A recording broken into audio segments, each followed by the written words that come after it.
बिस्मिल्लाहिर्रहमानिर्रहीम। अस्सलाम वालेकुम। So today your topic is lactose intolerance. This topic includes into the chapter nutrition requirements of population groups with special needs. तो इनमें सब आ जाएंगी, आपकी कुछ बीमारियां हैं वो आ जाएंगी, ठीक है। फिर आपकी इस पॉपुलेशन ग्रुप्स जैसे प्रेगनेंसी है, प्रीटर्म बेबीज़ हैं, इन्फेंट्स हैं, लैक्टेशन है, तो ये इस तरह के ग्रुप्स आ जाएंगे। या जेरियाट्रिक्स है, ओल्डर पीपल की केयर किस तरह से होती है। तो इसमें हम सबसे पहला टॉपिक पढ़ रहे हैं lactose intolerance. So what is lactose intolerance? Lactose intolerance is a digestive disorder caused by the inability to digest lactose. Lactose is the carbohydrate sugar that is in milk. Our bodies use an enzyme called lactase to break down that sugar so we can absorb it into our bodies. But people with lactose intolerance don't have enough lactase. It's produced in the small intestine and it causes symptoms like gas, bloating and diarrhea. तो lactose intolerance क्या है आपकी? Specifically हमारी body जो भी food होगा जिसमें lactose होगा उसको टॉलरेट नहीं करेगी, उसको बर्दाश्त नहीं करेगी, उसको डाइजेस्ट नहीं करेगी सही तरीके से। क्यों नहीं करेगी? क्योंकि लैक्टोज होता क्या है? लैक्टोज इनिशियली कार्बोहाइड्रेट है, शुगर है वो, ठीक है। और वो ज़्यादातर प्रेजेंट होती है, नेचुरली प्रेजेंट होती है दूध में, मिल्क में। सबसे बड़ी जो सोर्स है वो मिल्क ही है। अब अगर मिल्क तो हमारी बॉडी अब जो हर तरह का कार्बोहाइड्रेट है उसको डाइजेस्ट करने के लिए हमारे पास डिफरेंट एंजाइम्स होते हैं, ठीक है। तो लैक्टोज को डाइजेस्ट करने के लिए बॉडी के अंदर नेचुरली एंजाइम प्रेजेंट होता है जिसको लैक्टेज कहते हैं। तो कुछ इंडिविजुअल्स होते हैं जिनकी बॉडीज़ में लैक्टेज नहीं होता या कम अमाउंट में होता है। तो जब लैक्टेज नहीं होता तो मिल्क में जो लैक्टोज है वो एब्जॉर्ब नहीं होता। वो एब्जॉर्ब नहीं होगा तो उसकी वजह से बॉडी में डिस्कम्फर्ट फीलिंग आएगी, वो गैस, ब्लोटिंग और डायरिया के सिम्टम्स आपको फील होंगे। तो दिस इज़ लैक्टोज इंटॉलरेंस के बॉडी टॉलरेट नहीं कर सकती, ठीक है। तो इसमें एक चीज़ और भी आप याद रख लें कि इंटॉलरेंस और एलर्जी दो डिफरेंट चीज़ें हैं। इंटॉलरेंस का मतलब है कि बॉडी टॉलरेट नहीं कर पाती। एलर्जी का मतलब है कि बॉडी उस चीज़ को जो भी वो सिम्टम है जैसे एलर्जी है, बॉडी उस एलर्जी की वजह से बॉडी जो है अगर कभी भी आप खाएंगे, मतलब फॉर एग्जांपल पहली बार वो इस तरह से होता है कि आपकी बॉडी जो है उस सिम्टम से, जो भी वो आप चीज़ लेते हैं उससे फाइट करती है, ठीक है। और बॉडी में जो है फिर इस तरह के सिम्टम्स आते हैं जैसे रैशेज आ जाते हैं, ठीक है। जैसे फॉर एग्जांपल कुछ लोग होते हैं जिनको ज्वेलरी से एलर्जी होती है। तो जिन लोगों को ज्वेलरी से एलर्जी होती है वो जितनी बार आर्टिफिशियल ज्वेलरी से, जो वो लोग अगर जितनी बार ज्वेलरी पहनेंगे उतनी बार वो सिम्टम्स ज़्यादा स्वेयर हो जाएंगे। कुछ लोगों को पीनट से एलर्जी होती है, तो अगर वो जितनी बार भी पीनट खाएंगे उससे उनको ज़्यादा एलर्जी होगी, पहले से ज़्यादा स्पेसिफिक रिएक्शन उनके अंदर आएगा। तो कॉज क्यों होता है और क्या होता है ये हम एलर्जी के टॉपिक में देखेंगे, लेकिन मैं आपको सिर्फ डिफरेंस बता रही हूँ कि इंटॉलरेंस और एलर्जी में डिफरेंस है। इंटॉलरेंस का मतलब है कि हम कुछ अमाउंट में उसको बर्दाश्त कर सकते हैं, कुछ इंडिविजुअल्स कर सकते हैं, कुछ नहीं कर सकते, लेकिन कुछ लोग कुछ अमाउंट्स में फिर भी कर सकते हैं। लेकिन एलर्जी में आप थोड़ी सी भी माइन्यूट अमाउंट भी बर्दाश्त नहीं कर सकते हैं, ठीक है। बॉडी में स्वेयर रिएक्शन होता है और रिएक्शन इतना ज़्यादा स्वेयर होता है कि डेथ की तरफ या कोमा की तरफ भी जा सकता है। तो this is lactose intolerance. What are symptoms of lactose intolerance? The signs and symptoms of lactose intolerance usually begins from 30 minutes to 2 hours after eating or drinking food that contains lactose. The most common symptoms are bloating, abdominal cramps, flatulence and diarrhea. तो symptoms हमेशा तब शुरू होंगे जब हम for example milk है तो milk consume करने के 30 मिनट्स से लेके 2 आवर्स बाद सिम्टम्स शुरू होते हैं। और वो सिम्टम्स ज़्यादातर इस तरह से होते हैं, ब्लोटिंग होती है, ठीक है, और एब्डोमिनल क्रैम्प्स होते हैं, पेट में दर्द होती है, फ्लैटुलेंस गैस प्रोड्यूस होती है बहुत ज़्यादा, ठीक है, और डायरिया। सबसे ज़्यादा जो सिम्टम है इसमें एब्डोमिनल क्रैम्प्स और डायरिया बहुत ज़्यादा होता है, ये मोस्ट कॉमन सिम्टम है। तो फ़ौरन जो है वो टॉलरेट नहीं कर सकेंगे और डायरिया हो जाएगा। So causes, what are causes of lactose intolerance? Lactose intolerance occurs when small intestine does not produce enough lactase enzyme to digest milk sugar. तो causes क्या है इसके, वो ये हैं कि lactose intolerance जो है तब अगर करती है जब स्मॉल इंटेस्टाइन में इनफ लैक्टेज एंजाइम नहीं होता। ठीक है, लैक्टेज एंजाइम मिल्क की शुगर लैक्टोज को अब्सॉर्ब करती है। अगर लैक्टेज नहीं होगा तो आपका जो है सबसे बड़ा कॉज ये है कि लैक्टेज ना होने की वजह से लैक्टोज इंटॉलरेंस कॉज होती है। So lactase turns milk sugar into two simple sugars, glucose and galactose, which are absorbed into the bloodstream through the intestinal lining. तो मिल्क में जो शुगर होती है, ठीक है, वो लैक्टोज होती है। ठीक है, अब लैक्टोज को कन्वर्ट करना होता है सिंपल शुगर में। आपको पता है कि हमारी बॉडी जो है सिंपल कंपोनेंट्स में फूड को अब्जॉर्ब करती है। तो सिंपल शुगर में बॉडी कन्वर्ट करती है लैक्टोज को थ्रू लैक्टेज। और वो किस तरह से करेगी, लैक्टोज को ग्लूकोज और गैलेक्टोज में, क्योंकि लैक्टोज ग्लूकोज और गैलेक्टोज से मिलकर बना हुआ है। अब अगर लैक्टेज नहीं होगा तो ये शुगर्स जो हैं एब्जॉर्ब ही नहीं होंगी। ठीक है, in people with lactose intolerance the lactose does not get broken down, instead it goes on to the colon. In the colon, normal bacteria interacts with undigested lactose and ferments it. तो क्या होता है कि जिन लोगों में lactose intolerance नहीं होती उसमें आपकी शुगर ब्रेक डाउन होती ही नहीं है, मतलब लैक्टोज ब्रेक डाउन नहीं होता। तो क्या होता है कि जितने बाकी न्यूट्रिएंट्स थे वो अब्जॉर्ब हो जाते हैं और लैक्टोज इसी तरह से विदाउट एब्जॉर्बिंग कोलॉन में चला जाता है। ठीक है, कोलॉन में जो है, कोलॉन मतलब आपकी लार्ज इंटेस्टाइन में चला जाता है। स्मॉल इंटेस्टाइन में लैक्टेज होता है, स्मॉल इंटेस्टाइन में आपके सारे न्यूट्रिएंट्स अब्जॉर्ब होते हैं, जो वेस्ट प्रोडक्ट्स होते हैं वो कोलॉन में जाते हैं, लार्ज इंटेस्टाइन में जाते हैं। तो जब वो लार्ज इंटेस्टाइन में चला जाता है, वहाँ पे लार्ज इंटेस्टाइन में नॉर्मली हमारे बैक्टीरियाज रह रहे होते हैं। तो ये जो बैक्टीरिया होते हैं जो लार्ज इंटेस्टाइन में प्रेजेंट होते हैं पहले से, और ये बैक्टीरिया जो है वो जो लैक्टोज है उसके साथ जाके इंटरेक्ट करता है। ठीक है, और उसको फर्मेंट कर देता है। जब वो फर्मेंट होता है, जब वो लार्ज इंटेस्टाइन में जाके फर्मेंट होता है तो उससे पेन होती है, गैस प्रोड्यूस होती है, फर्मेंट होने की वजह से गैस प्रोड्यूस होती है। नॉर्मली भी फूड कंपोनेंट्स में भी जब भी कहीं फर्मेंटेशन होती है हमेशा गैस प्रोड्यूस होती है। तो इसी तरह से कोलॉन में गैस प्रोड्यूस होती है, पेन होती है और उसके अलावा डायरिया हो जाता है। तो ये आपका जो है एक तरह से कह लें इटियोलॉजी है, ये प्रोग्रेस है डिजीज़ का। कि आप जब दूध लेते हैं, फॉर एग्जांपल हम दूध को ही देखते हैं। ठीक है, दूध लेते हैं तो दूध में मिल्क शुगर होती है लैक्टोज। अब लैक्टोज जो है वो जो है ब्रेक डाउन होती है इनटू ग्लूकोज एंड गैलेक्टोज, क्योंकि लैक्टोज ग्लूकोज एंड गैलेक्टोज से मिलकर बनी हुई है। अब बॉडी उसको ब्रेक डाउन करती है through lactase enzyme.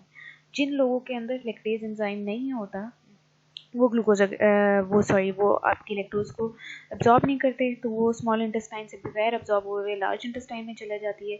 Large intestine में हमारे नेचुरल बैक्टीरियाज प्रेजेंट होते हैं जो उसके साथ इंटरेक्ट कर जाते हैं, इंटरेक्ट करके उसको फर्मेंट कर देते हैं। और फर्मेंट करने की वजह से जब वो फर्मेंट होता है तो उससे गैस प्रोड्यूस होती है, पेन होती है और डायरिया होता है। अब तीन टाइप की हमारी लैक्टोज इंटॉलरेंसेस हैं। These are primary lactose intolerance, secondary lactose intolerance and congenital lactose intolerance. तो हम ये देख लेते हैं कि ये कौन से टाइप्स की इंटॉलरेंसेस हैं। Primary lactose intolerance. Primary lactose intolerance is the most common lactose intolerance. It is caused by a decrease in lactase production with age that occurs after childhood and persists into the adulthood.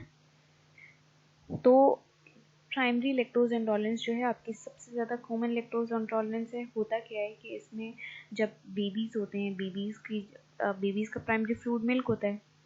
Aahista Aahista जब उनकी weaning start होती है वो solid foods लेना शुरू होते हैं, बाकी फूड्स खाना शुरू होते हैं। तो क्या होता है कि आहिस्ता आहिस्ता बॉडी जो है लैक्टेज एंजाइम प्रोड्यूस करना कम कर देता है। तो आहिस्ता आहिस्ता आहिस्ता आहिस्ता इस जो इंडिविजुअल होता है उसको उसकी लैक्टोज इंटॉलरेंस बनना शुरू हो जाती है, ठीक है। और फिर नॉर्मली ये परसिस्ट करता है इन इंडिविजुअल्स, मतलब एडल्ट्स में परसिस्ट करता है। एडल्ट्स जैसे आप मतलब 20 ईयर्स के हैं, 20 ईयर्स में आके आहिस्ता आहिस्ता जो है सिम्टम्स शो होना शुरू हो जाते हैं। तो प्राइमरी लैक्टोज इंटॉलरेंस क्या है कि ये एज के साथ साथ लैक्टेज प्रोडक्शन बॉडी की डिक्रीज होती जाती है, जिसकी वजह से लैक्टोज इंटॉलरेंस हो जाती है, ठीक है। अब जो प्राइमरी लैक्टोज इंटॉलरेंस है, अभी आप नॉर्मली देखेंगे कि जैसे छोटे कई बच्चे होते हैं या थोड़े एडल्ट्स होते हैं या कई नॉर्मल एडल्ट्स होते हैं, वो कहते हैं कि दूध नहीं पिया जाता, दूध मुझे पी के बड़ा ख़राब लगता है, मुझसे नहीं पिया जाता, बड़ा मुझे मुश्किल लगता है, मैं पी लूँ तो मेरे पेट में दर्द होती है। और कुछ लोग कहते हैं कि पी लूँ तो गैस होती है मुझे, या मुझे, और कुछ लोग बहुत जो जिनके स्वेयर केसेस होते हैं उनको डायरिया भी होता है, ठीक है। तो वो लोग होते हैं ना जिनको जो कहते हैं हमसे बर्दाश्त नहीं होता, हमें पी लें तो अच्छा नहीं लगता, हमें टेस्ट नहीं अच्छा लगता, पेट में दर्द होती है, उनको पता नहीं होता, लेकिन उनको प्राइमरी लैक्टोज इंटॉलरेंस स्टार्ट हो चुकी होती है। आहिस्ता आहिस्ता आहिस्ता आहिस्ता उनकी बॉडी में से लैक्टेज एंजाइम कम होना शुरू हो जाता है। तो this is the primary lactose intolerance. ये बहुत लोगों को होती है, ये काफ़ी ज़्यादा मतलब कॉमन है। और लेकिन डिपेंड ये करता है कि कुछ लोगों में बहुत ज़्यादा हाई होती है, मतलब उनका लैक्टेज बिल्कुल एंजाइम नहीं होता या बहुत कम होता है, और कुछ लोगों में नॉर्मल अमाउंट में होता है। तो इस मतलब इट डिपेंड्स कि कुछ लोगों वेरी करता है लोगों के हिसाब से, एथनिसिटीज़ के हिसाब से। This decrease in lactase is genetically programmed. This form of lactose intolerance is partially caused by genes because it's more common in some populations than others. तो आपका जो डिक्रीज है लैक्टेज में, ये जीन्स की वजह से होता है, जेनेटिकली प्रोग्राम्ड है, मतलब कि आहिस्ता आहिस्ता आहिस्ता आहिस्ता ये आप कह लें डिफरेंट एथनिसिटीज़ में होता है, डिफरेंट पॉपुलेशंस में होता है, ठीक है। तो नॉर्दर्न अमेरिकन्स हैं, यूरोपियंस हैं, ठीक है, अफ्रीकन्स हैं, तो इनमें जो है काफ़ी परसिस्ट करता है ये। तो इसका मतलब ये है कि ये हमारी जीन्स हमारी जेनेटिकली प्रोग्राम्ड है कि जी आहिस्ता आहिस्ता आहिस्ता आहिस्ता एडल्ट्स का लैक्टोज प्रोड्यूस होना बंद हो जाता है। तो आपकी प्राइमरी लैक्टोज इंटॉलरेंस क्या है? The decrease in lactase production with age. Moving on, secondary lactose intolerance. Secondary lactose intolerance is rare. This form of lactose intolerance occurs when small intestine decreases lactase production after an illness, injury, or surgery. Lactase production is decreased because inflammation in the gut can lead to a primary decline in lactase production. It is caused by illness such as celiac disease, bacterial overgrowth, and Crohn's disease. तो secondary lactase, जहाँ भी आपका किसी भी word के साथ secondary लगता है ना, तो secondary malabsorption, secondary nutritional deficiency, secondary lactose intolerance, तो जहाँ पे सेकेंडरी लगता है उसका मतलब ये होता है कि ये इस तरह की कॉजेज़ की वजह से होगी, जो कि इलनेस होगा किसी ना किसी बीमारी की वजह से, ये भी कॉज हो जाती है, या इंजरी हुई हो तब, या सर्जरी हो तब होता है। तो इसमें क्या होता है, इनकी वजह से जो हमारी इंटेस्टाइन है, जो उसके अंदर इन्फ्लेमेशन हो जाती है। जब इन्फ्लेमेशन हो जाती हो सकता है वो थोड़े अरसे के लिए हो, जब तक के लिए वो थोड़ा अरसा है, जब तक वो आपकी इंटेस्टाइन्स रिपेयर नहीं होती, इन्फ्लेमेशन ख़त्म नहीं होती, तब तक जो है लैक्टोज इंटॉलरेंस रहती है। लेकिन जब आपकी इलनेस ख़त्म हो जाएगी, आपकी जो इंजर्ड बॉडी है वो ठीक हो जाएगी, या सर्जरी से आप रिकवर कर जाएंगे, तो लैक्टोज इंटॉलरेंस भी ख़त्म हो जाती है। अब कुछ आपके इस तरह के क्रॉनिक डिजीज़ हैं जो परसिस्ट करते हैं, तो अगर वो हैं तो उनकी वजह से सेकेंडरी लैक्टोज इंटॉलरेंस हो जाएगी, तो आपको लैक्टोज इंटॉलरेंस भी परसिस्ट करेगी, ठीक है। वो हो जाते हैं जैसे कि सीलिएक डिजीज़ जो को हम ग्लूटेन एंटेरोपैथी भी कहते हैं, ये हम आगे पढ़ लेंगे। बैक्टीरियल ओवरग्रोथ, अगर हमारी बॉडी में इंटेस्टाइन्स में बैक्टीरिया की ग्रोथ ज़्यादा हो जाएगी, किसी न किसी डिजीज़ की वजह से होता है, या क्रॉन्स डिजीज़, ये भी आपका डिजीज़ है, ये आपकी एग्जाम्पल्स हैं। तो लैक्टोज सेकेंडरी लैक्टोज इंटॉलरेंस में हमें क्या पढ़ना है कि आपकी किसी इलनेस की वजह से, इंजरी की वजह से, या सर्जरी की वजह से, किसी और कॉज की वजह से अगर ये कॉज हो, ठीक है। और जब तक वो कॉज परसिस्ट करेगा, तब तक जो है लैक्टोज इंटॉलरेंस रहेगी। और उस कॉज की वजह से होता क्या है, हमारे गट में, हमारे स्मॉल इंटेस्टाइन में इन्फ्लेमेशन हो जाती है। Moving on, congenital lactose intolerance. Congenital का मतलब है बाय बर्थ। जहाँ भी आपकी बीमारी के साथ कंजेनिटल लगता है तो इसका मतलब होता है कि वो बाय बर्थ, बर्थ होते ही, पैदा होने से पहले ही या पैदा होते ही बच्चे के अंदर वो बीमारी थी, तो उसको हम कंजेनिटल कहते हैं। कंजेनिटल लैक्टोज इंटॉलरेंस क्या है? It's possible but rare for babies to be born with So it's possible but rare for babies to be born with lactose intolerance caused by a lack of lactase. This disorder is passed from generation to generation in a pattern of inheritance called autosomal recessive, meaning that both the mother and father must pass on the same gene variant for a child to be affected. Premature infants can also have lactose intolerance because of an insufficient lactase level. तो congenital lactose intolerance क्या है कि babies born होते हैं lactose intolerance के साथ। अब ये जो डिसऑर्डर है ये नॉर्मली जो है आपको इनहेरिटेंस से मिलता है, आप इनहेरिट करते हैं। और करते कैसे हैं, इसको हम कहते हैं ऑटोसोमल रिसेसिव डिसऑर्डर भी कह सकते हैं कि या थ्रू ऑटोसोमल रिसेसिव जीन कह सकते हैं। अब ऑटोसोमल रिसेसिव का मतलब ये है कि बोथ मदर के पास जो जीन है लैक्टोज इंटॉलरेंस की, वो ही फादर के पास भी हो जीन लैक्टोज इंटॉलरेंस की, और मदर और फादर दोनों जब अपनी जीन्स पास ऑन कर देते हैं टू द बेबी, तो वो बेबी जो है कंजेनिटल लैक्टोज इंटॉलरेंस के साथ पैदा होता है। तो इसको हम ऑटोसोमल रिसेसिव कहते हैं कि दोनों मदर और फादर से आपको बीमारी पास ऑन हुई भी हो, बच्चे में मदर और फादर दोनों बीमारी पास ऑन करें, ठीक है। मदर की जीन्स में भी वो बीमारी थी और फादर की जीन्स में भी बीमारी थी, तो उनका जो बेबी होगा उसको कंजेनिटल लैक्टोज इंटॉलरेंस होगा, ठीक है। The premature infant can also have lactose intolerance because of an insufficient lactase level. इसके अलावा अगर बेबी प्रीमेच्योर हो, प्रीमेच्योर का मतलब है कि आपके जितने मंथ्स हैं प्रेगनेंसी के उससे पहले हो जाए, ठीक है, 9 मंथ से पहले हो जाए, 7th में हो जाए या 6th में हो जाए, ठीक है, तो वो जो इन्फेंट होता है वो प्रीमेच्योर होता है। It's very rare but it happens कि प्रीमेच्योर इन्फेंट्स हेल्दी होते हैं नॉर्मली, लेकिन कई प्रीमेच्योर इन्फेंट्स के साथ काफ़ी बीमारियां होती हैं क्योंकि उनके ऑर्गन्स, उनकी बॉडी सही तरीके से डेवलप नहीं हुई होती है, तो वो फिर उन कमियों के साथ, उन खामियों के साथ पैदा होते हैं, तो उसकी वजह से हो सकता है उनको बीमारी हो जाए। तो प्रीमेच्योर इन्फेंट्स में अक्सर ऐसा होता है कि लैक्टेज का लेवल सही तरीके से डेवलप नहीं हुआ होता, तो फिर उनको वो मिल्क नहीं पी सकते क्योंकि उनके लिए पास लैक्टेज ही नहीं होता मिल्क डाइजेस्ट करने के लिए। तो ऐसे जो इन्फेंट्स होते हैं इनके लिए जो लैक्टोज इंटॉलरेंट हो, ऐसे इन्फेंट्स के लिए बाज़ार से स्पेशल फार्मूला मिल्क लेना चाहिए, और वो स्पेशल फार्मूला मिल्क होता है फॉर लैक्टोज इंटॉलरेंट बेबीज़। तो वो फार्मूला मिल्क ही वो पी सकते हैं, वो आम ब्रेस्ट मिल्क या कोई और मिल्क नहीं ले सकते, ह्यूमन मिल्क नहीं कंज्यूम कर सकते क्योंकि उन बेबीज़ के पास लैक्टेज नहीं होता उसको डाइजेस्ट करने के लिए। तो ये आपकी कॉजेज़ थे लैक्टोज इंटॉलरेंस के। मैंने आपको कॉज बताया है कि सबसे बड़ा कॉज तो ये है कि लैक्टेज नहीं होता, ठीक है। और फिर मैंने आपको बताया कि 3 टाइप्स हैं और लैक्टोज इंटॉलरेंस की। प्राइमरी लैक्टोज इंटॉलरेंस जो है कॉमन होती है, ये विद एज के साथ होती है। सेकेंडरी लैक्टोज इंटॉलरेंस जो होती है वो किसी बीमारी की वजह से, इंजरी की वजह से या सर्जरी की वजह से होती है।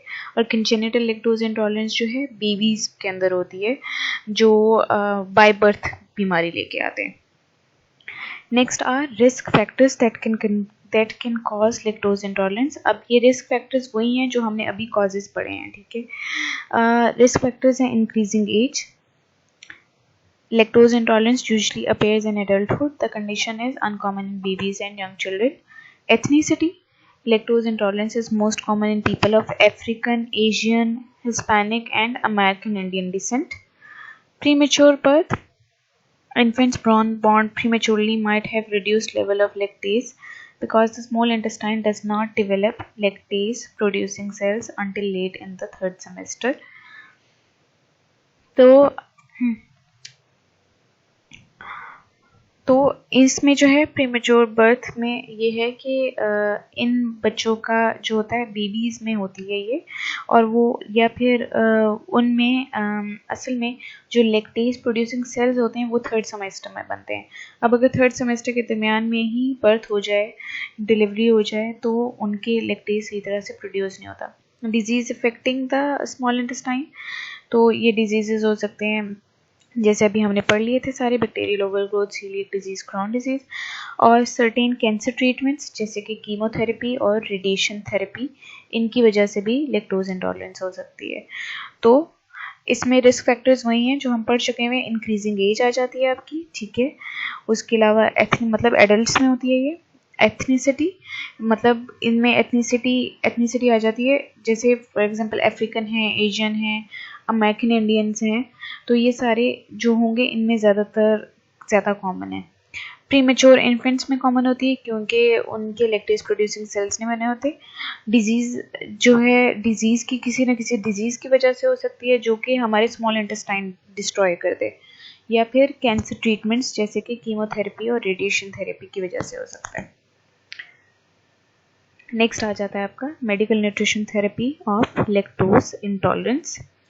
ये है ट्रीटमेंट आपका। हम नॉर्मली जब भी हम कोई ना कोई बीमारी पड़ते हैं न्यूट्रिशन में, तो हम न्यूट्रिशन में उसका हमेशा जो ट्रीटमेंट पढ़ना होता है उसको या तो हम ट्रीटमेंट कहते हैं, या फिर हम उसको न्यूट्रिशनल थेरेपी कहते हैं, या न्यूट्रिशनल ट्रीटमेंट कहते हैं, या ज़्यादातर जो इसका एक प्रॉपर साइंटिफिक टर्म है उसको हम मेडिकल न्यूट्रिशनल थेरेपी या मेडिकल न्यूट्रिशन थेरेपी कहते हैं, ठीक है। तो this means treatment. These are dairy foods to avoid that contain lactose। सब डेयरी फूड्स जिनके अंदर लैक्टोज है वो हमें अवॉइड कर देना चाहिए, जैसे कि काउस मिल्क है, गोट्स मिल्क, चीज़, आइसक्रीम, योगर्ट, बटर, ये सब के सब हमें अवॉइड करने चाहिए। Hidden sources of foods that contain lactose. अब वो सारे के सारे आइटम्स जो दूध से बनते हैं वो भी हम नहीं ले सकते। जो ये उन लोगों के लिए जो लोग स्वेयरली लैक्टोज इंटॉलरेंट होते हैं, वो भी इस तरह के फूड्स भी नहीं खा सकते, जैसे कि बिस्किट्स एंड कुकीज़ हैं, चॉकलेट एंड कन्फेक्शनरी है। कन्फेक्शनरी आपकी स्वीट आइटम्स होते हैं, जैसे कि स्वीट्स हैं, मिठाई है, कैंडीज हैं, breads, baked goods, cakes, instant soups and sauces, processed meats such as ham and sausages के अंदर भी होता है lactose. Ready meals, sausage and gravies, desserts, custards, ये सब आपकी एग्जांपल्स हैं कि इनमें भी आपका हो सकता है। वो सब के सब फूड आइटम्स जो इनसे बने होंगे उनके अंदर भी हो सकता है। तो हमने उन सारे फूड आइटम्स को अवॉइड करना है। Now people with lactose intolerance may be able to eat some dairy. अच्छा, अब इसमें आपका ये आ जाता है कि जिन लोगों को लैक्टोज इंटॉलरेंस होती है, मैंने कहा इंटॉलरेंस है, एलर्जी नहीं कहा मैंने, तो इसमें अब ये होता है कि हर किसी के अंदर वेरियस लेवल्स ऑफ इंटॉलरेंस होती हैं। कुछ एक्सट्रीमली इंटॉलरेंट होते हैं जो बिल्कुल नहीं इस तरह के आइटम, जहाँ ना ही डेयरी ले सकते हैं ना डेयरी से बने आइटम्स ले सकते हैं, तो उनको स्पेसिफिकली अपना मील प्लान्स और अपना फूड का पूरा उनको स्पेसिफिक इंग्रेडिएंट्स और सोर्सेज देखनी पड़ती हैं। कुछ लोग होते हैं जिनमें बहुत माइल्ड होती है, सिर्फ दूध नहीं ले सकते लेकिन दूध से बनी चीज़ें ले सकते हैं। तो और कुछ लोग होते हैं जो इन बिटवीन इन दोनों लेवल्स में होते हैं, इन दोनों एक्सट्रीम्स में होते हैं। तो अक्सर ऐसा होता है कि जो लैक्टोज इंटॉलरेंट लोग हैं वो कुछ ना कुछ डेयरी खा सकते हैं। तो most people with lactose intolerance can tolerate small amounts of lactose. For example, some people can tolerate small amounts of milk in tea, but not the amount you would get from a bowl of cereal. It's thought that people with lactose intolerance can tolerate up to 18 grams of lactose spread throughout the day, which is approximately the amount in 1 cup or 230 milliliter of milk. Some types of dairy are also naturally low in lactose when eaten in their usual portions. For example, butter contains 0.1 grams of lactose per 20 grams portion. Yogurt tends to cause fewer symptoms in people with lactose intolerance than other types of dairy. तो मैंने आपको ये बात बता दी कि बहुत कम लोग हैं, कुछ लोग हैं जो स्मॉल अमाउंट्स ऑफ मिल्क भी ले सकते हैं, जैसे कि फॉर एग्जांपल हम चाय में जो दूध डालते हैं, मतलब वो डायरेक्ट दूध नहीं ले सकते, लेकिन चाय में जो अगर दूध है तो वो चाय पी सकते हैं, ठीक है। जो हमारी पाकिस्तानी चाय होती है, दूध और पानी मिला के पत्ती डाल के हम पकाते हैं, तो वो वाली वो चाय ले सकते हैं, ठीक है। लेकिन अगर हम होते हैं ना, जैसे कॉर्नफ्लेक्स हैं, उनको दूध में डाल के कर लें, तो जो दूध और कॉर्नफ्लेक्स मिला के या दूध और रस खाते हैं, ठीक है, तो वो जो दूध है वो नहीं ले सकते, ठीक है। इसके अलावा अब रिसर्च के हिसाब से पता चला है कि कई लोग हैं वो 18 grams of lactose per day ले सकते हैं, लेकिन 18 ग्राम्स ऑफ पर डे इस तरह से कि पूरे दिन में स्प्रेड आउट हुआ हो, ठीक है, वो तकरीबन आपका बन जाता है 1 कप मिल्क बन जाता है। तो 18 ग्राम्स इतना होगा लैक्टोज कि एक 1 कप मिल्क में प्रेजेंट होगा। तो अगर हम वो 1 कप मिल्क डिस्ट्रीब्यूट करके पूरे दिन ले लें, या कुछ लोग कहते हैं कि एक सिटिंग में 12 ग्राम्स भी ले सकते हैं कई लोग, तो तकरीबन इतना अगर हम पूरे दिन में डिस्ट्रीब्यूट कर लें या खानों के साथ मिला के लें तो अक्सर लोग डाइजेस्ट कर लेते हैं इतना। उसके अलावा कई ऐसी टाइप्स हैं हमारी डेयरी के प्रोडक्ट्स की, ऐसी टाइप्स हैं जो लोग इजीली कंज्यूम कर लेते हैं, जैसे फॉर एग्जांपल बटर है, तो 20 ग्राम पोर्शन तकरीबन आपकी एक टिक्की बनती है मक्खन की, और वो एक टिक्की तकरीबन आपकी होती है हाफ या हाफ से थोड़ा कम कप बटर का। तो उसमें सिर्फ 0.1 ग्राम होता है लैक्टोज, तो इतना लैक्टोज वो कंज्यूम अक्सर लोग कर लेते हैं। फिर उसमें एक और चीज़ आ जाती है, सबसे ज़्यादा इम्पॉर्टेंट बात आपकी है योगर्ट। ये आपने याद रखना है कि योगर्ट जो होती है उसमें अक्सर जो होता है, अक्सर लैक्टोज इंटॉलरेंट लोग दूध नहीं ले सकते लेकिन दही ले सकते हैं। तो दही इस तरह से हुई होती है कि उसमें जो लैक्टोज है वो काफ़ी हद तक हाइड्रोलाइज हो जाती है खुद ही, तो अक्सर ऐसा होता है। और फिर दही में कुछ प्रीबायोटिक्स भी होती हैं, ठीक है।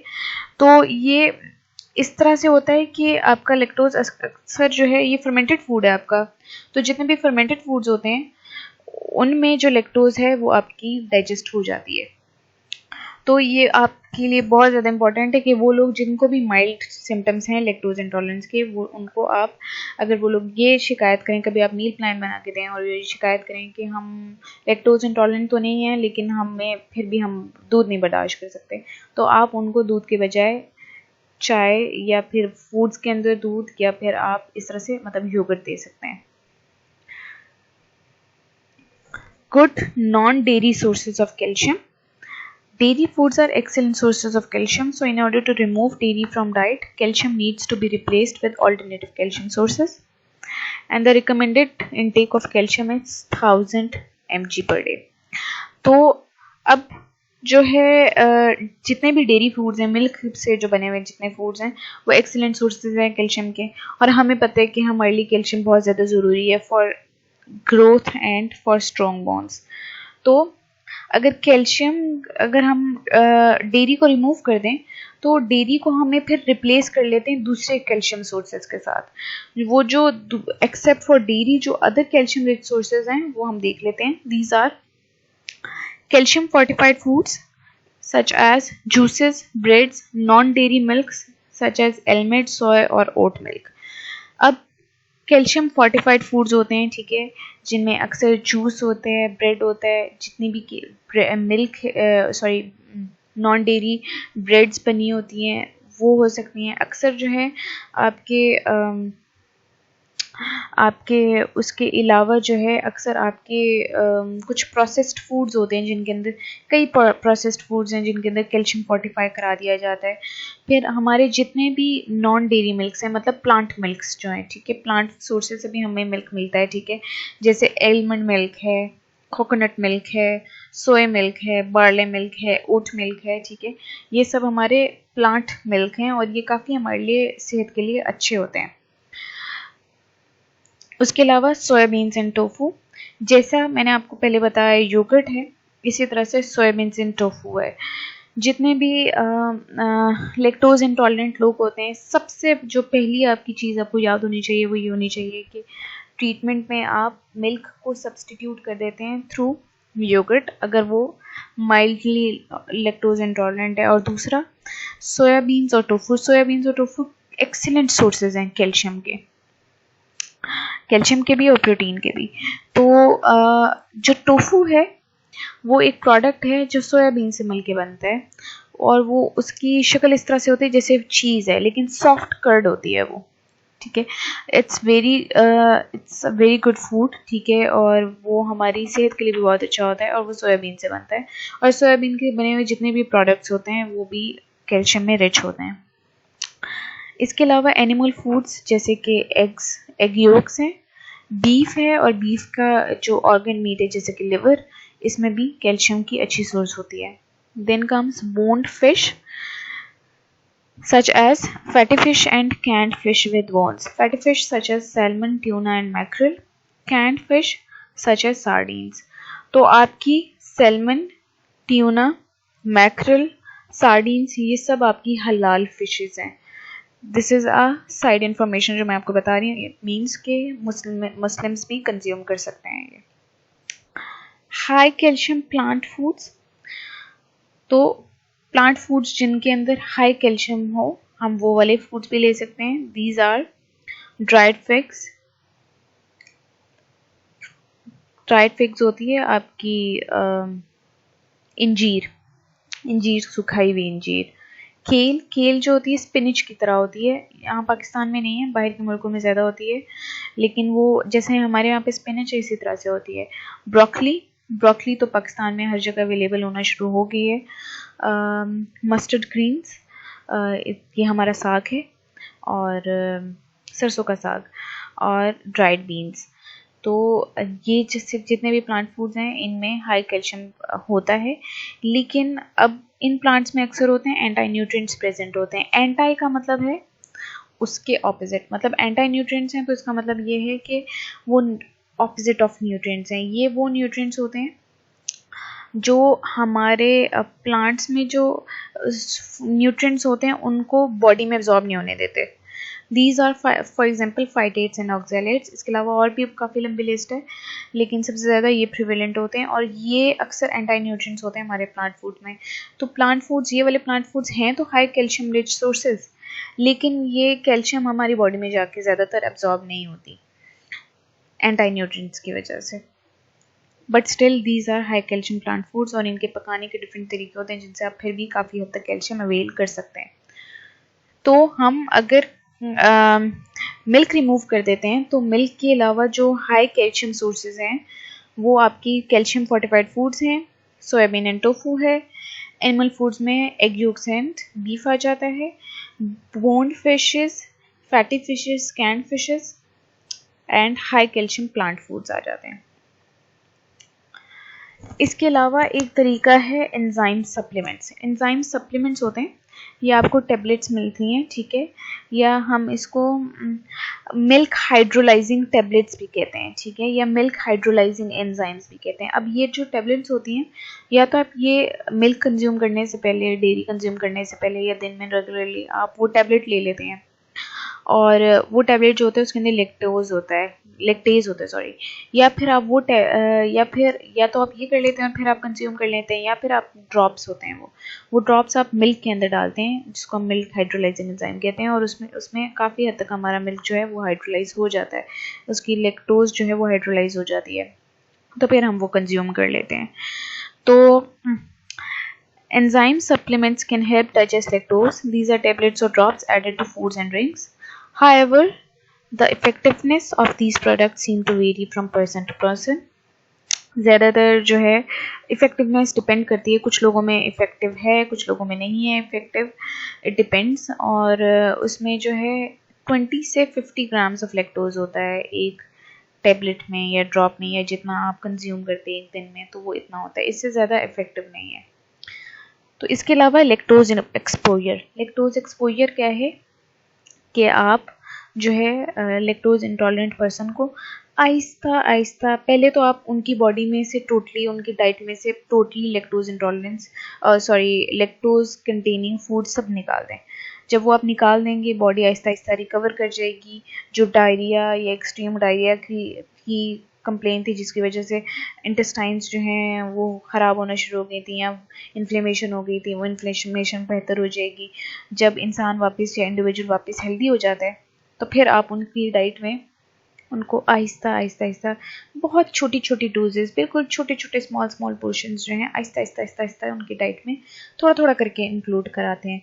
और फिर आप साथ साथ प्रोग्रेस देखते रहते हैं, मेजर करते रहते हैं, चेक करते रहते हैं कि बॉडी किस तरह से रिस्पॉन्ड कर रही है। अक्सर औकात ऐसा होता है कि बॉडी जो है वो थोड़ा थोड़ा अडेप्ट करना शुरू कर देती है, लैक्टेज एंजाइम बनाना शुरू कर देती है, और थोड़ा बहुत वो फिर जो है बॉडी लैक्टोज को टॉलरेट करना शुरू कर देती है। अब इसका तरीका क्या है? एक तो तरीका ये है कि आप उसके, जैसे मैंने आपको पहले बताया कि 1 कप अक्सर लोग जो हैं लैक्टोज इंटॉलरेंट लोग बर्दाश्त कर लेते हैं मिल्क का। तो अगर वो 1 कप है, ठीक है, या जितनी भी डेयरी है, तो आप उसके स्मॉल पोर्शंस दिन में, पूरे दिन में आहिस्ता आहिस्ता करके दें। और फिर उसका एक और तरीका ये है कि अक्सर औकात ऐसा होता है कि अगर आप मिल्क जो है, मिल्क या कोई भी डेयरी प्रोडक्ट जो है खाने के साथ लें, ठीक है, अपने मील के दौरान, लंच में, ब्रेकफास्ट में या डिनर में लें, तो अक्सर दूसरे फूड्स के साथ जो है ये ज़्यादा बेहतर एब्जॉर्ब हो जाता है और लैक्टोज इंटॉलरेंट लोगों को इतने ज़्यादा सिम्टम्स नहीं आते। मतलब जैसे गैस है या पेट में दर्द है या डायरिया है, तो वो बहुत ज़्यादा कम होते हैं, इतने सिम्टम्स उनको फील नहीं होते। तो इस तरह से हम बिल्कुल थोड़ी अमाउंट में एक्सपोजर इन लोगों को दे सकते हैं by regularly including lactose in diet, by drinking smaller portions and intake of dairy foods during meal. Next is probiotics and prebiotics. तो प्रोबायोटिक्स जो हैं और प्रीबायोटिक्स, प्रोबायोटिक्स होते हैं माइक्रो ऑर्गेनिजम्स होते हैं, ठीक है, छोटे छोटे माइक्रो ऑर्गेनिजम्स होते हैं, बैक्टीरिया टाइप होते हैं। ये हमारी इंटेस्टाइन्स में जाके हमारी इंटेस्टाइनल हेल्थ बहुत अच्छी कर देते हैं। और प्रीबायोटिक्स होते हैं, प्रीबायोटिक्स जो होते हैं इन प्रोबायोटिक्स का फूड होते हैं। तो ये प्रोबायोटिक्स और प्रीबायोटिक्स लेने से अक्सर लोगों की लैक्टोज इंटॉलरेंस काफ़ी हद तक इम्प्रूव हो गई है। और इसकी सबसे अच्छी एग्जांपल क्या है? योगर्ट्स। योगर्ट के अंदर प्रोबायोटिक होती है जिसको हम बिफिडोबैक्टीरिया कहते हैं, नेचुरली प्रेजेंट होती है, ठीक है। तो अगर जब हम योगर्ट लेते हैं तो अक्सर ऐसा होता है कि ये हमारी जाके इंटेस्टाइनल हेल्थ इम्प्रूव कराता है और लैक्टोज को काफ़ी हद तक हाइड्रोलाइज कर लेता है, ठीक है। तो प्रोबायोटिक्स और प्रीबायोटिक्स लेने से भी अक्सर जो है हमारी इंटेस्टाइनल हेल्थ बेहतर हो जाती है। सबसे अच्छी नेचुरल एग्जांपल्स जो हैं प्रोबायोटिक्स की हैं वो 2 हैं, एक है योगर्ट, एक है केफर और एक है किमची। योगर्ट हमारे यहाँ पे अवेलेबल है, केफर और किमची जो है बाहर के मुल्कों में, दूसरी नेशंस में अवेलेबल है ज़्यादा। तो प्रोबायोटिक्स हम इस तरीके से ले सकते हैं। दूसरा जो है और प्रीबायोटिक्स या प्रोबायोटिक्स अगर हम और लेना चाहें तो बाज़ार में उनके नेचुरली सप्लीमेंट्स प्रेजेंट होते हैं, हम वहाँ से भी ले सकते हैं अपनी इंटेस्टाइनल हेल्थ इम्प्रूव करने के लिए। तो इस तरीके से भी लैक्टोज इंटॉलरेंस आपकी इम्प्रूव हो जाती है। डायग्नोसिस में 2 टेस्ट हैं आपके, एक हाइड्रोजन ब्रेथ टेस्ट है और एक लैक्टोज इंटॉलरेंस टेस्ट है। जो हाइड्रोजन टेस्ट होता है उसमें क्या होता है कि आप लिक्विड लेते हैं, थोड़ा सा लिक्विड लेते हैं, ठीक है, और उसके बाद हमारी जो पेशेंट होता है उसकी ब्रेथ को मेजर किया जाता है रेगुलर इंटरवल्स पे, ठीक है। और उसमें हम मेजर क्या करते हैं? ब्रेथ में हाइड्रोजन मेजर करते हैं, ठीक है। अगर हाइड्रोजन बहुत ज़्यादा ब्रीथ आउट कर रहे हो तो इसका मतलब ये है कि that person is not fully digesting and absorbing lactose. तो हाइड्रोजन ब्रेथ अगर वो ज़्यादा होती है तो इसका मतलब है कि वो लैक्टोज इंटॉलरेंट है। फिर लैक्टोज इंटॉलरेंस टेस्ट होता है, वो ये होता है कि मिल्क पीने के बाद या कोई भी लिक्विड जिसके अंदर लैक्टोज होता है वो लेने के 2 घंटे बाद ब्लड टेस्ट लिया जाता है। और अगर ब्लड टेस्ट में ग्लूकोज लेवल राइज ना किया हो तो इसका मतलब ये है क्योंकि दूध में जो ए की शुगर है वो है लैक्टोज, और लैक्टोज से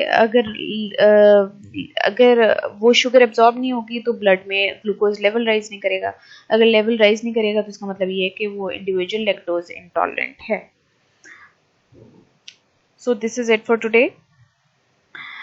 जाते जाते मैं आपको एक चीज़ बताती जाऊँ कि हम जो भी बीमारी पढ़ते हैं या हम न्यूट्रिशन में जो बीमारी पढ़ते हैं, सबसे पहले उसकी डेफिनेशन, इंट्रोडक्शन, देन उसके symptoms, signs and symptoms, risk factors, causes and then treatment, और फिर अक्सर औकात डायग्नोसिस भी, लेकिन ज़्यादातर न्यूट्रिशन से रिलेटेड जो है आपका मेडिकल न्यूट्रिशन थेरेपी या ट्रीटमेंट आता है।